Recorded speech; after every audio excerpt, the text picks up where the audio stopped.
सरकार ने ये जो कानून लाया है कि कोचिंग की निगरानी होगी, कोचिंग का जांच होगा, उसको और सख्ती से लागू करने की ज़रूरत है ताकि स्कूल जिंदे हो।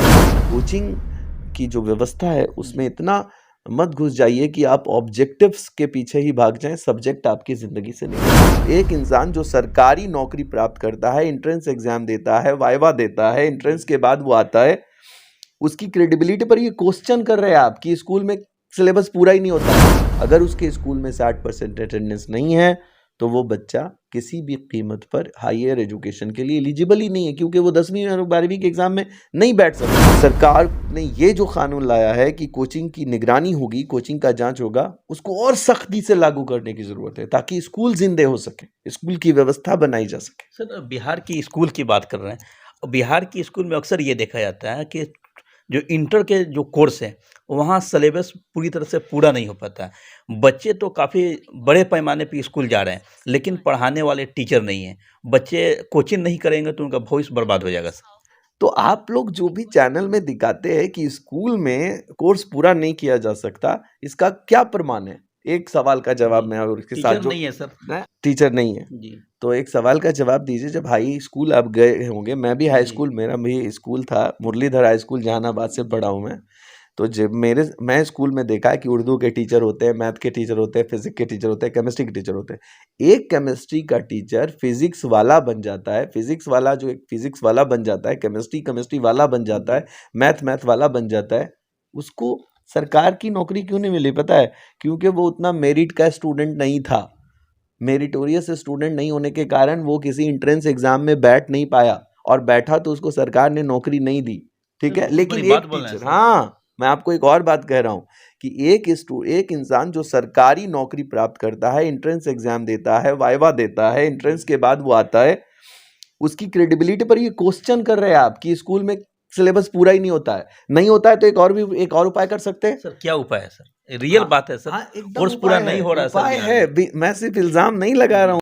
अगर मान लीजिए ऐसा नहीं है तो हम लोग क्या कर सकते हैं जी कि जो स्कूल का इंफ्रास्ट्रक्चर है, 9 से 5 स्कूल चला जी और 6 से 9 रात को जी कोचिंग चला, या सुबह के मॉर्निंग 5 बजे से लेकर 8 बजे तक कोचिंग चला लें उसमें। और जो कोचिंग हो, अगर ऐसा कहीं टीचर की बहाली में कमी है, फिजिक्स के टीचर की कमी है, तो फिजिक्स को मौका दिया जाए। केमिस्ट्री का कमी है तो केमिस्ट्री को मौका दिया जाए। क्लास का इंफ्रास्ट्रक्चर भी इस्तेमाल हो गया, जी भवन भी इस्तेमाल हो गया, और एक सबसे बड़ी बात जिससे रोकने की जरूरत है, पलायन रुका। क्या चीज का पलायन रुका? कि मेरे स्कूल का बच्चा पटना में है तो स्कूल में अटेंडेंस बना रहे हैं उनके मौसा जी। तो अगर उनके मौसा जी ने उनका अटेंडेंस बनाया तो बच्चा एलिजिबल ही नहीं है प्लस 2 में बैठने के लिए। ये एक अच्छा इंक्वायरी सर, इंक्वायरी ये गलती किसकी है सर? 100% क्रिमिनल है छात्र। सर छात्र को क्रिमिनल बता रहे हैं सर। सर आप नहीं समझे, वो छात्र जिसने वहां अटेंडेंस किसी और से बनवाया और रहता है कोटा में। आप बताइए मुझे एक सच्ची बात, क्या ये जायज है? चोरी 1 रुपए की भी चोरी है और ये 1 तो करोड़ की भी चोरी जायज है। नहीं है, लेकिन जायज नहीं है ना? अपने भविष्य के खातिर लोग पलायन करते हैं। अरे भविष्य के वजह से नहीं कर रहे, हवा की वजह से कर रहे।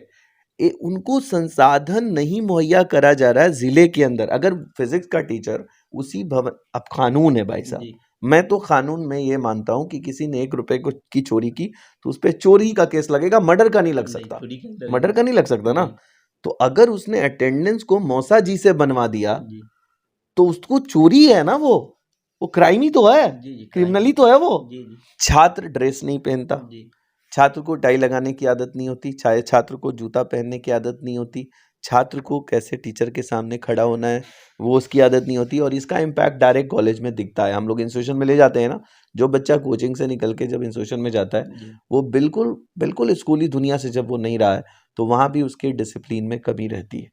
और बिहार के सभी छात्रों को और देश के सभी छात्रों को कहता हूँ कि कोचिंग की जो व्यवस्था है उसमें इतना मत घुस जाइए कि आप ऑब्जेक्टिव्स के पीछे ही भाग जाएं, सब्जेक्ट आपकी जिंदगी से निकल जाए। सर, बिहार में इस वक्त एक ही नाम का चर्चा है, वो के पाठक। के पाठक का जिस तरह से कड़े निर्देश आ रहे हैं, उनके निर्देशों को आप कैसे देख रहे हैं? आप भी शिक्षा के क्षेत्र में एक बड़ा क्रांति लाने का आपने काम किया है, बिहार ही नहीं बल्कि विदेश लेवल पर आपका नाम है।